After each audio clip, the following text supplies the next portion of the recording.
Hola amigos, estamos en la ciudad de Quetzaltenango, muy contentos, una ciudad que desde el año pasado nos ha abierto sus puertas para poder traer un concepto de un evento que se llama OX, Foro Empresarial de Occidente, un evento que busca unir, consolidar y fortalecer el ecosistema de emprendimiento e innovación en la región. Ya es algo que hacemos en la ciudad de Guatemala, pero cuando tuvimos una disyuntiva de decidir a Costa Rica o hacerlo en Xela, hacerlo aquí en Quetzaltenango respondía más a nuestra causa, a nuestra misión de empoderar, de poder transformar ecosistemas de emprendimiento. Y por esa razón el año pasado por primera vez hicimos un evento exitoso con 936 emprendedores en el Centro de Convenciones Gran Carmel, y este año, el 7 de mayo, se va a repetir este evento. Entonces, están cordialmente invitados todos los que vean este podcast. Estamos hoy con un emprendedor que desde que lo conocí, pues me cayó súper bien. Es una persona que conecta, es una persona también que creo que está abierta a apoyar y también es muy activo en la comunidad. Él es Luis Aceituno, Huicho, como le dicen sus amigos. Él es fundador de Lecatos, cofundador y fundador de Lecatos, y hoy vamos a conocer su historia. Hola Huicho, ¿cómo estás? ¿Qué tal, Alexis? Un gusto de saludarlos a todos, donde sea que nos vean. Para mí es un gusto, Alexis, estar aquí con vos. Admiro mucho lo que haces, porque realmente creo que ayuda a las personas a crecer, a entender cómo emprender, a equivocarse menos. Y creo que esa es una labor que cuando yo empecé me hubiera encantado poder ir a uno de estos foros y aprender bastante, ¿verdad? Porque creo que cuando a uno alguien le puede enseñar cómo equivocarse menos, uno puede emprender de una mejor manera. Obviamente siempre hay problemas, pero se facilita un poco aprender de otros y la experiencia, ¿verdad? La experiencia que tienen otros. Y gracias por aceptar esta entrevista, y de antemano muchas gracias también por todo el apoyo que nos has dado aquí en Quetzaltenango. Nos has abierto las puertas de tus restaurantes y has estado ahí siempre que te llamamos para molestarte con algo. Gracias, Huicho. Quisiera comenzar esta entrevista diciéndote preguntándote que tenés hoy un negocio que ha florecido, ¿verdad? Pero entiendo que todo gran negocio y todo lo que se ve hoy construido un día fue un sueño. ¿Cuándo fue la primera vez que soñaste en tener un restaurante, en dedicarte a esto? Ok, te cuento un poco, vamos a tratar de resumir mi historia, pero de pequeño a mí siempre me gustaron los negocios. De pequeño yo siempre quise cocinar al lado de mi abuelita. Mi abuelita sí, tenías un referente. Un referente, sí, me encantaba la comida de mi abuelita. Digo, me encantaba porque ella ya no está con nosotros, pero siempre me gustó, siempre estuve al lado de ella, siempre estuve tratando de aprender a cocinar con ella. Obviamente eso era como un hobby porque de pequeño yo vengo de una familia que le ha costado, que gracias a Dios nuestros padres nos dieron estudios, que creo que con eso fue mucho, y tener un hogar, ¿verdad? Entonces siempre nos dijeron que teníamos que buscar un trabajo donde nos remunerara mejor, ¿va? Creo que un padre siempre quiere ver lo mejor a uno que ellos, y ellos el tema de cocina, de comida, a veces hasta de negocios, no lo miraban como algo rentable, porque me decían, bueno, pero ¿de dónde vas a sacar dinero? Sí. ¿Cómo vas a hacerlo? De la nada, nosotros tampoco tenemos para darte, y era complicado, pero me gustaban los negocios. Empecé a estudiar otras cosas, estudié administración y a la par estudié ingeniería, pero conocí a mi esposa, Rebeca, que está aquí acompañándonos ahorita, y a mi esposa le fascina cocinar, ella le apasiona cocinar, y creo que ahí volvió a despertar. Así te conquistó. Sí, definitivamente, así me conquistó, y creo que ahí volvió a nacer esa emoción, ¿verdad? Sí, ese clic entre que me gustaba cocinar y que me gustaban los negocios, y retomamos ese tema. Mi esposa estudió medicina, te cuento, y en el cuarto año de medicina ella decidió dejar tirada la medicina y yo dejar tirado todo acá. Pues, no se habían graduado todavía. No, todavía no, pero nos fuimos a estudiar a Argentina. Se nos abrió la oportunidad de estudiar en Argentina y todos me dicen, no, pero qué fácil, va a ir a Argentina, ¿cómo le hago? Pues la verdad con mi esposa no teníamos nada, vendimos lo poco que teníamos, que era casi nada, lo poco que habíamos hecho ahí entre uno y otro negocio, y teníamos para sobrevivir 2 meses en Argentina. De ahí era buscar trabajo. Gracias a Dios al mes yo conseguí trabajo y empezamos a estudiar y trabajar, estudiar y trabajar. Yo le cuento mucho la experiencia a mis colaboradores y amigos.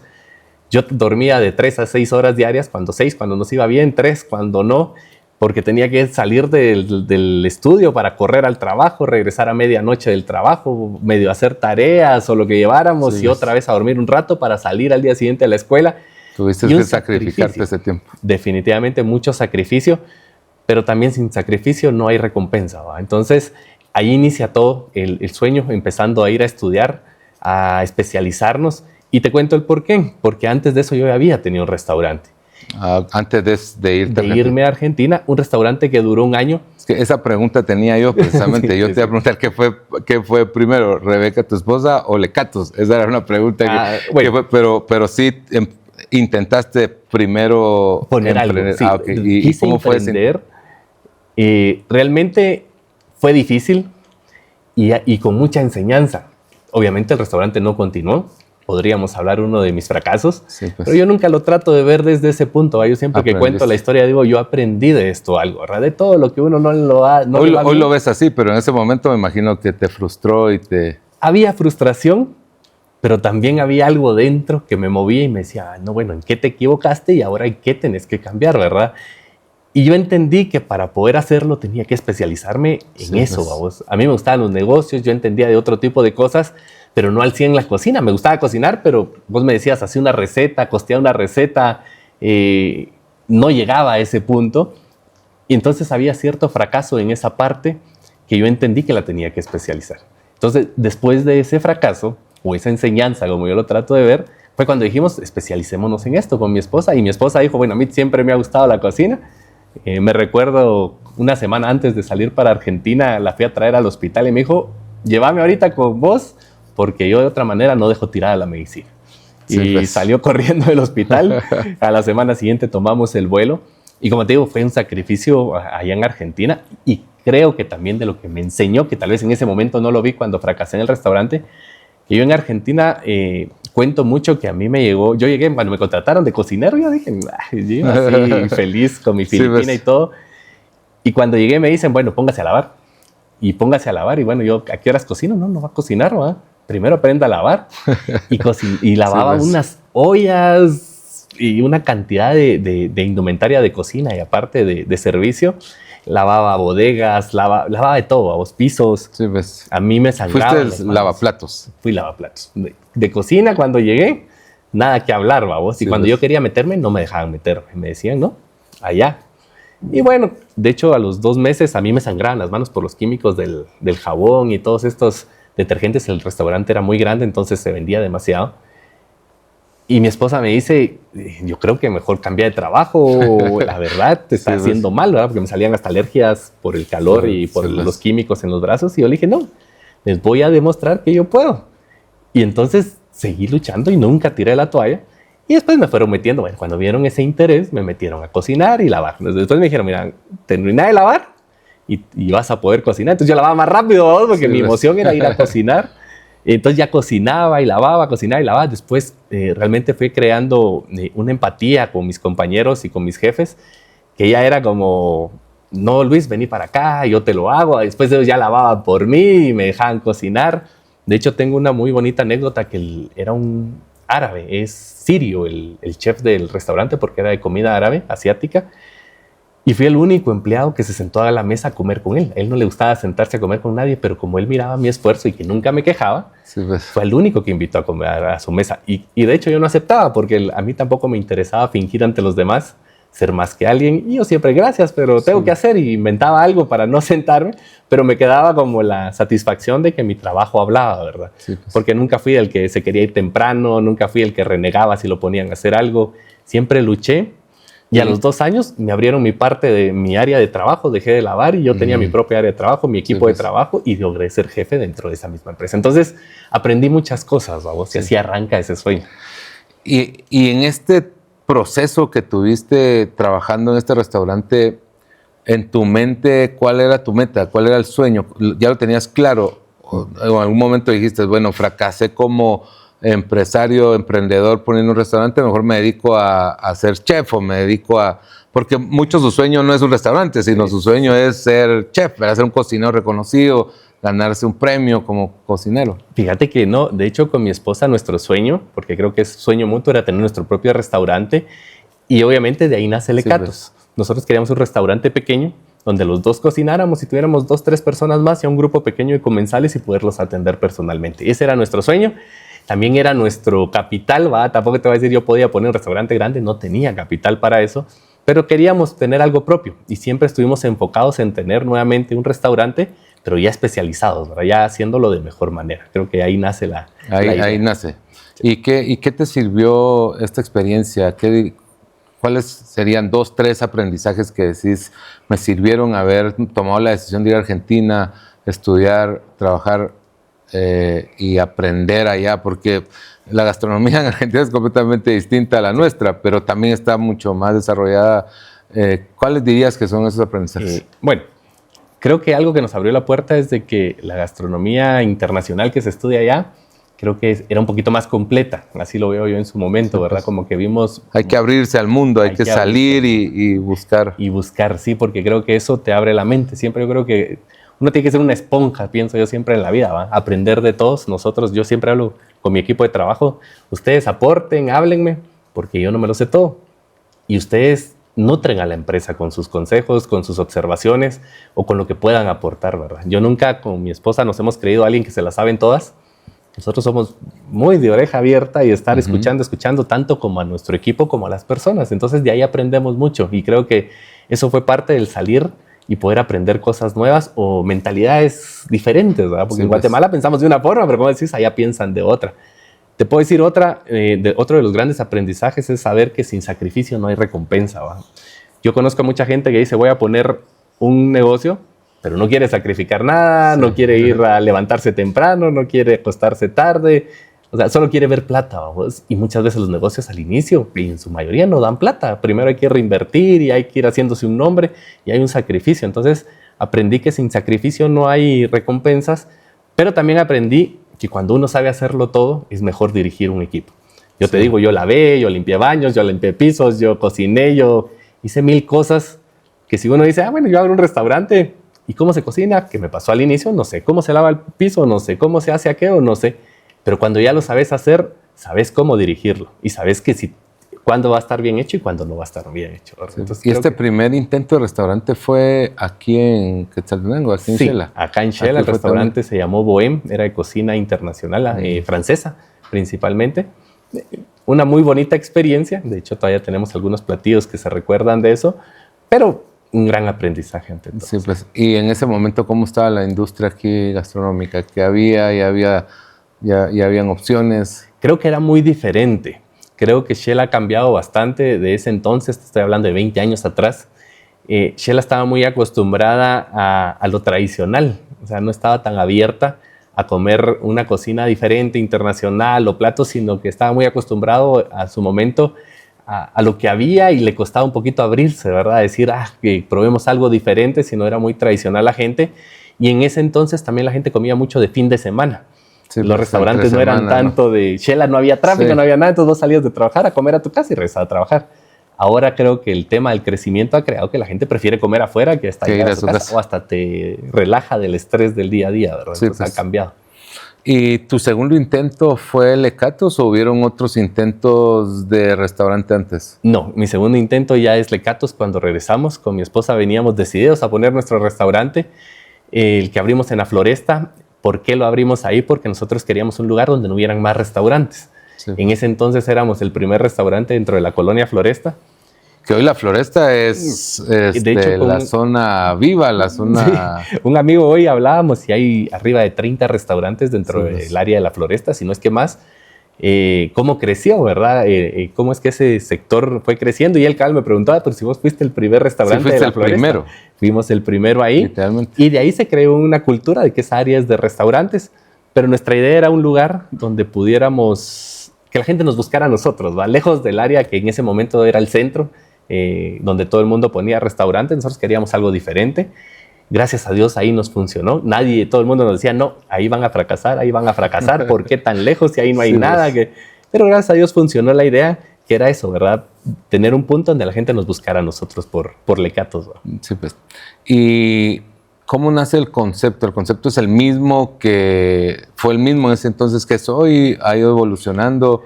Y también el proceso de crear un concepto, ¿verdad? ¿Dónde lo aprendiste? ¿Cómo lo aprendiste? ¿Fue intencional todo lo que oías? ¿El crecimiento? O sea, en algún momento dijiste, voy a aunque mencionaste que querías poner un restaurante para atender personalmente. Ahora dice que uno de los restaurantes más importantes de sushi en el mundo tiene 10 mesas, ¿verdad? Sí. Pero ¿cómo fue? ¿Cómo se creó? ¿Cómo fue cambiando la idea? Sí. Sí, te entiendo. Nosotros, nuestra idea original era esa, pero gracias a Dios en el crecimiento, en la necesidad de nuestros clientes que nos preguntaban, pero miren, un espacio más grande. Fue ese chiquito, ahí fue ese chiquito en empiezan la floresta. a hacer todo. De hecho, yo cocinaba y salía a atender. Esa era mi función. Mi esposa solo cocinaba y realizaba el pan, postres y todo. Se levantaba 3, 4 de la mañana a hacer todo eso y yo me dedicaba a cerrar al día siguiente. ¿Fue comenzar también de cero o recibiste algo? ¿Cómo fue comenzar? Realmente tuvimos que hacer un préstamo de dinero y mi papá me prestó una parte porque nunca me la regaló y se lo agradezco porque él me dijo, así debe de ser, te lo presto. No fue mucho, pero me ayudó un montón. Y se lo pagamos igual, ¿verdad? O sea, fue parte de la condición, pero era un capital muy pequeño. Lecatos Floresta era muy pequeño, pocas mesas, la infraestructura era pequeña. Te cuento, mi primer extractor de olores de mi cocina era un hechizo de esos de hojalata que más que sacar el humo lo metía hacia adentro y salía uno con los ojos rojos de esa cocina. Algo muy simple, vamos, para lo que nos alcanzó en el momento, pero siempre con la meta bien puesta, vamos, porque te digo, nosotros nunca fuimos unos empresarios de que, ¡ay, entró la venta del día y vámonos a gastar! De hecho, al día de hoy nosotros tenemos un sueldo dentro de la empresa y no tocamos nada más que no sea ese sueldo y siempre pensamos en reinvertir en la empresa, hacer crecer a la empresa y desde el inicio fue así, vamos, lo primero cambiar mi extractor, ponerle masías, decorar un poco más, hacer una pérgola que teníamos atrás, ponerle un mejor rótulo, muchos cambios que fueron habiendo en el camino. Pero también esa necesidad y lo que la gente, como te digo, somos muy abiertos a escuchar, nos pedía la gente. Nosotros éramos un concepto más italiano. Y te digo italiano a nuestro estilo, porque no hacíamos recetas, nos basábamos en lo italiano para hacer nuestras propias recetas. Pero después empezó a surgir que, mira, que si vendes esto, y empezamos a hacer pruebas de otros platillos y nuestra cocina se volvió internacional. Dimos el salto de italiano a internacional y hoy por hoy vendemos sushi, vendemos carnes, vendemos pastas, pizzas, tenemos comida argentina también. Hemos ido diversificando el menú con varias cosas que la gente nos ha ido aceptando, porque lo que hacemos es ponerlo a prueba en un menú de temporada y si es aceptado se ingresa al menú y hemos ido creciendo en esa carta y ha sido parte de nuestro éxito que cuando buscan Lecatos es familiar. Sí, pues. La esposa come ensalada, el niño come pizza, el papá come pasta, el otro niño come sushi. Entonces tenemos esa variedad que hace que una familia se sienta cómoda comiendo con nosotros. Sí, pues. ¿Y qué dirías que fue el momento cúspide, el momento clave, ese turning point, ese punto de inflexión donde dijiste, aquí nos disparamos, de aquí nos fuimos, ese momento en el que ya sentiste que llegó el éxito? Pues fíjate que después, calculo yo, de unos 5 años, nosotros empezamos a ver la necesidad de lo que la gente nos pedía, ¿va? Pongan catering, pongan un lugar más grande, pongan lugar de eventos. Ya no cabían. Ya no cabíamos, era un espacio en el que ya no nos dábamos abasto para poder atender. De hecho, habían quejas de, vos fui allá con vos, pero ni me sabía, entonces así no puedo llegar con vos. Y eran ese tipo, gracias a Dios, de ese tipo de quejas. Y nace la necesidad de crecer, ¿verdad? Empezamos a decir, bueno, vamos a poner un restaurante un poco más grande donde podamos atender eventos, donde tengamos un mejor parqueo y así empezamos a crecer. La aceptación de los postres, te cuento, mi esposa estudió con Antoine Bochur, que es el mejor repostero del mundo, que está en Miami, y muchos de nuestros postres nacen del estudio que ella tuvo con él. Entonces también esa repostería la fuimos perfeccionando, nos encanta el tema café, somos cafeteros y nos encanta y siempre estamos explorando en eso y tenemos muy buenas máquinas de café y baristas. Entonces también ahí fue donde nacieron los cafecitos, de la necesidad de poder poner unos cafés y ofrecer estos productos de una manera independiente, por eso tenemos en Pradera y en Parque Floresta solo cafés.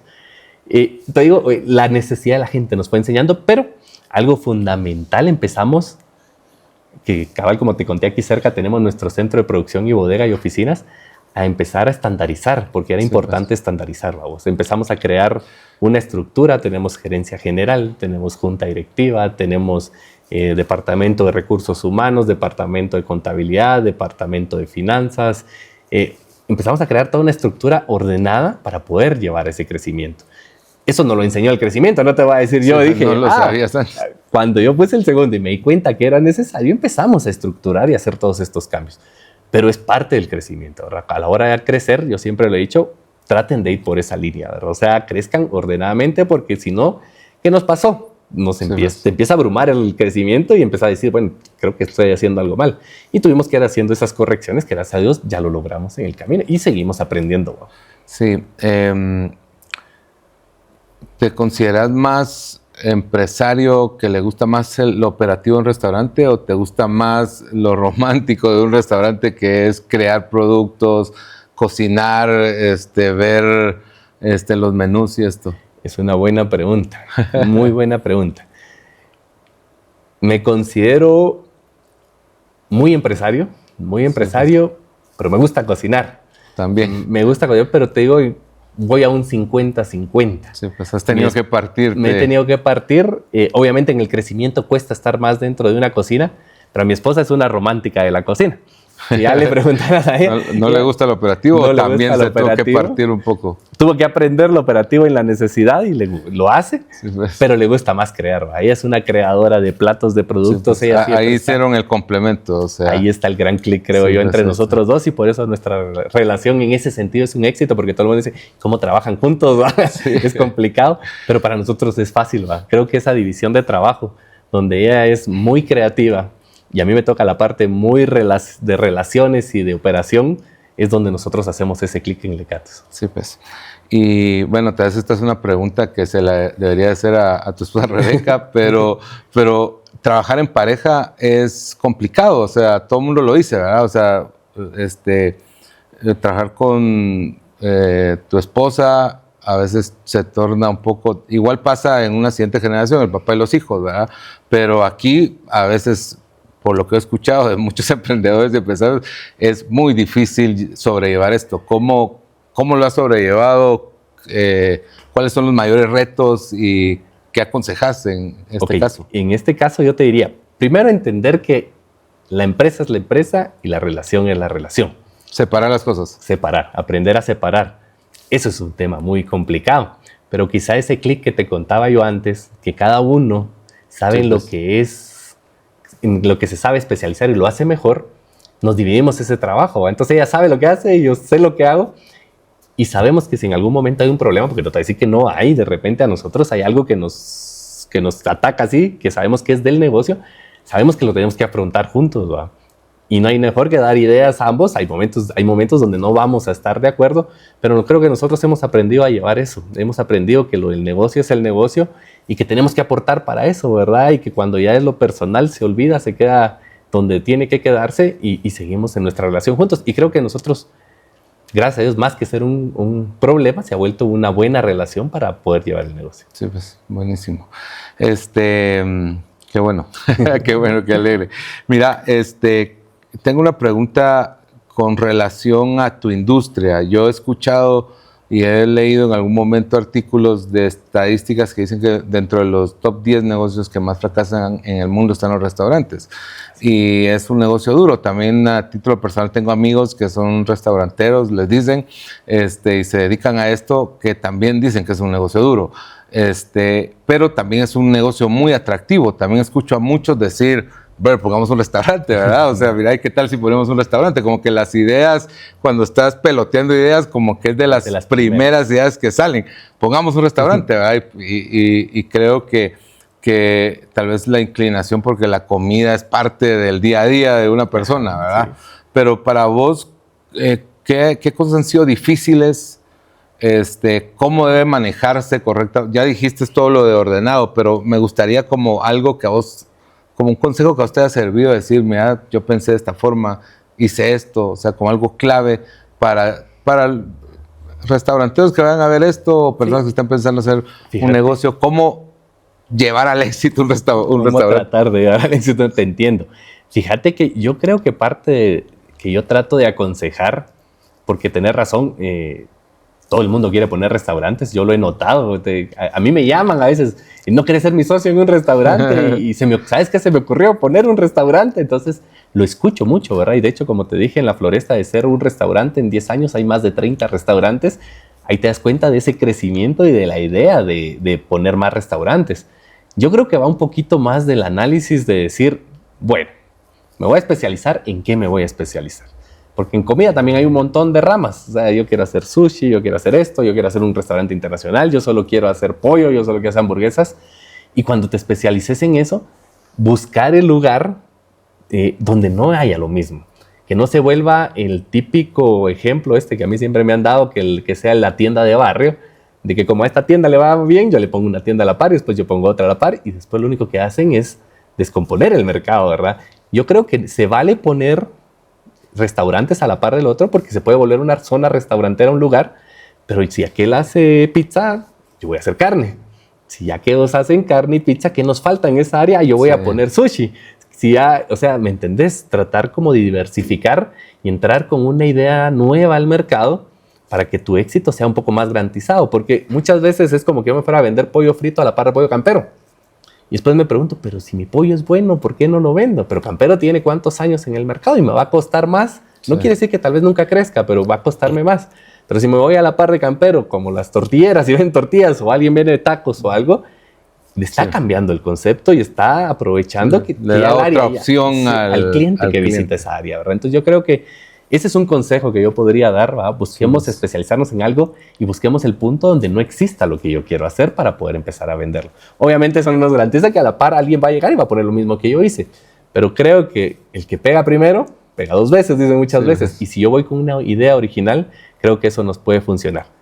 Como te digo, siempre especializarse y siempre ser como, lo que te digo, sacrificar, ¿verdad? Porque muchos quieren, pero no se sacrifican. Yo he tenido amigos que pusieron negocios de restaurante y no funcionó, terminaron cerrando y se preguntan por qué, pero no han dado ese esfuerzo, no han visto todo el sacrificio que hay atrás, porque un restaurante quiere mucho sacrificio. Como te dije, con mi esposa eran 3, 4 de la mañana entrando y salíamos 12, 1, 2 de la mañana al día siguiente a dormir un rato y otra vez abrir el negocio nosotros mismos. Entonces no es fácil. Hay que entender lo que sí se puede hacer, pero hay que sacrificar algo para que funcione también. Sí, hay una tentación muy fuerte para los emprendedores a la hora de tener éxito, ¿verdad? O sea, la famosa frase se les sube a la cabeza, pierden el control, o a veces se toman decisiones equivocadas basadas en emociones, en las que una decisión a un nivel de tener un negocio ya grande, una mala decisión puede costar mucho, ¿verdad? Así es. Y ¿cómo haces para tomar esas decisiones en este momento? O sea, ¿qué metodología utilizas o cuál es tu ritual para decidir tomar esas grandes decisiones en tu negocio? Fíjate que en este punto nosotros ya tenemos un equipo y para tomar una decisión ya no la tomamos solo mi esposa y yo. Nosotros hacemos reuniones semanales, toda la planificación se hace semanal, constantemente estamos planificando y cuando son decisiones importantes escuchamos mucho al equipo. Ya no son decisiones como cuando éramos pequeños, metamos pan y qué importa, probemos, va. Hoy por hoy hasta para meter un producto tenemos toda una estrategia para la elaboración, las pruebas, el marketing y todo, y lo hacemos de una manera más ordenada con el apoyo del equipo. Ya no tomamos decisiones hacia la carrera, tratamos de tomarlas y escuchar, ¿va? Porque yo puedo tener una idea, pero mi gerente me dice, mire Luis, eso no va a funcionar. Escucho el por qué me dice ella que no va a funcionar y le pongo las alertas que tiene que tener, ¿verdad? No te digo que no nos equivoquemos, obviamente siempre uno a veces puede creer entre todos tener la mejor idea y cuando uno se da cuenta no es lo que uno esperaba y a veces las ideas que pareciera que no van a funcionar son las que mejor funcionan, pero creo que ya lo tratamos de hacer de una manera más estructurada, ¿verdad? Con más calma y platicándola entre todo el equipo. Entonces eso nos ayuda muchísimo a que las cosas y estas funcionen. Decisiones grandes como abrir un nuevo restaurante, como una expansión, Sí, nacen del equipo, sí lo platicamos. De hecho, digamos, ahorita que abrimos Vía Lecatos, que nació de la idea de tener un espacio para eventos, fue algo que la Lecatos Jardín ya no daba y nos buscaba mucho, perdonen, tienen un espacio para 150, para 200. No lo teníamos, pero miramos que la recurrencia de esta solicitud era muy grande. Entonces decidimos. Viste la necesidad. Vi la necesidad. Y en base a esa necesidad empezamos a buscar los espacios. Nos ofrecieron varios, pero nos pareció muy interesante por punto, que no es tan alejado, porque la mayoría de salones son alejados en Xela, si te das cuenta, y por la cantidad de parqueo que tenemos. En ese tenemos casi 200 parqueos, que también es muy buscado a la hora que quieres un evento. Entonces, eso nos llevó a poner pero sí lo analizamos antes, miramos que haya una necesidad, no nos lanzamos solo porque, porque se nos ocurrió, hagámoslo, sino que también el cliente nos pide eso para poder trabajar, ¿verdad? Entonces así lo vamos organizando. ¿De qué tamaño es hoy Lecatos y cómo le has hecho para mantener la esencia yo admiro mucho al quetzalteco y su identidad y que está muy arraizado con sus orígenes y que todo, o sea, veo que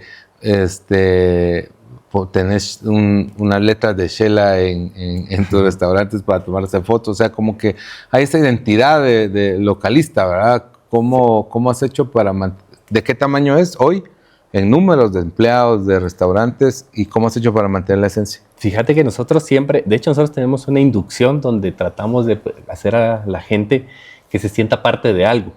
Lo importante siempre hemos querido desde que éramos pocos, nosotros éramos 3 colaboradores, contando nosotros 5 cuando empezamos. Eso era importante, sentirnos parte de algo y sentirnos un equipo. Hoy por hoy somos 150 personas que seguimos inculcando desde que entra alguien a Lecatos a que así tiene que ser. El recurso humano es complicado, pero tratamos de hacerlo parte de algo, ¿verdad? Y el que quiera ser parte de esto, que esté con nosotros. Y también el que siempre le podrás preguntar a cualquiera. Yo soy Huicho. A mí no me gusta que me digan de otra forma. Soy amigo de la mayoría de personas que nos visita. Tengo mucha gente conocida. Como vos decís, el mantener los pies en el suelo es muy importante. Yo sé de dónde vengo, sé quién soy, sé lo que me ha costado, pero por eso nunca voy a cambiar mi esencia. Eso me encanta, ser siempre la persona que soy y no me lo va a cambiar nada. Y eso también es parte de lo que identifica con las personas, ¿verdad? Y como vos decís, somos una empresa de Xela. Ahorita, el 4 de mayo, cumplimos 10 años de estar con Lecatos. Y creo que esa identidad de que somos de Xela y que nos gusta demostrar que somos de Xela, porque muchos nos preguntan, ¿y ustedes de dónde son? ¿O de dónde viene Lecatos? Y nosotros lo decimos con orgullo, es de Xela, ¿va? O sea, ¿por qué tiene que ser de otro lugar? Somos de acá y nos gusta demostrar que Xela también puede producir y crear. Y creamos no solo comida, creamos oportunidades hacia las familias, ¿vamos? Entonces eso nos gusta mucho, la identidad con Xela, porque la gente también lo valora. La gente aquí de Xela es así, todos nos apoyamos, todos somos siempre, sos de Xela, yo te apoyo, somos de Xela. Hay casos que no, pero sí en su mayoría somos así. Y creo que eso nos ha llevado al éxito como empresa, ¿verdad? Sí, pues. Esa identidad, ese compromiso y esa empatía con la gente, ¿verdad? Buenísimo. Pues qué bien, Huicho. Gracias por esta entrevista. No, es un gusto. Gracias por abrirnos tu corazón y contarnos tu historia, y contarnos cómo de un sueño llegó a convertirse hoy en este restaurante Lecatos que nos encanta y que Gracias. Es un referente en este lugar. Te agradezco mucho. Y esperamos seguir con la amistad, con la relación y trabajando juntos. Gracias, Alexis, es un gusto y para mí también es un gusto siempre poder compartir y en base a mis experiencias o mis malas experiencias poder ayudar a la gente a crecer. Yo siempre en Lecatos, el que me quiere llegar a preguntar, estoy abierto a que me pregunte y yo estoy dispuesto a apoyarlo. Gracias, Huicho. Bueno, gracias a todos. Los invitamos este 7 de mayo en el Centro Comercial Gran Carmel, Ox, Foro Empresarial de Occidente. Busquen más información para poder ser parte de este gran evento. Gracias. Huicho.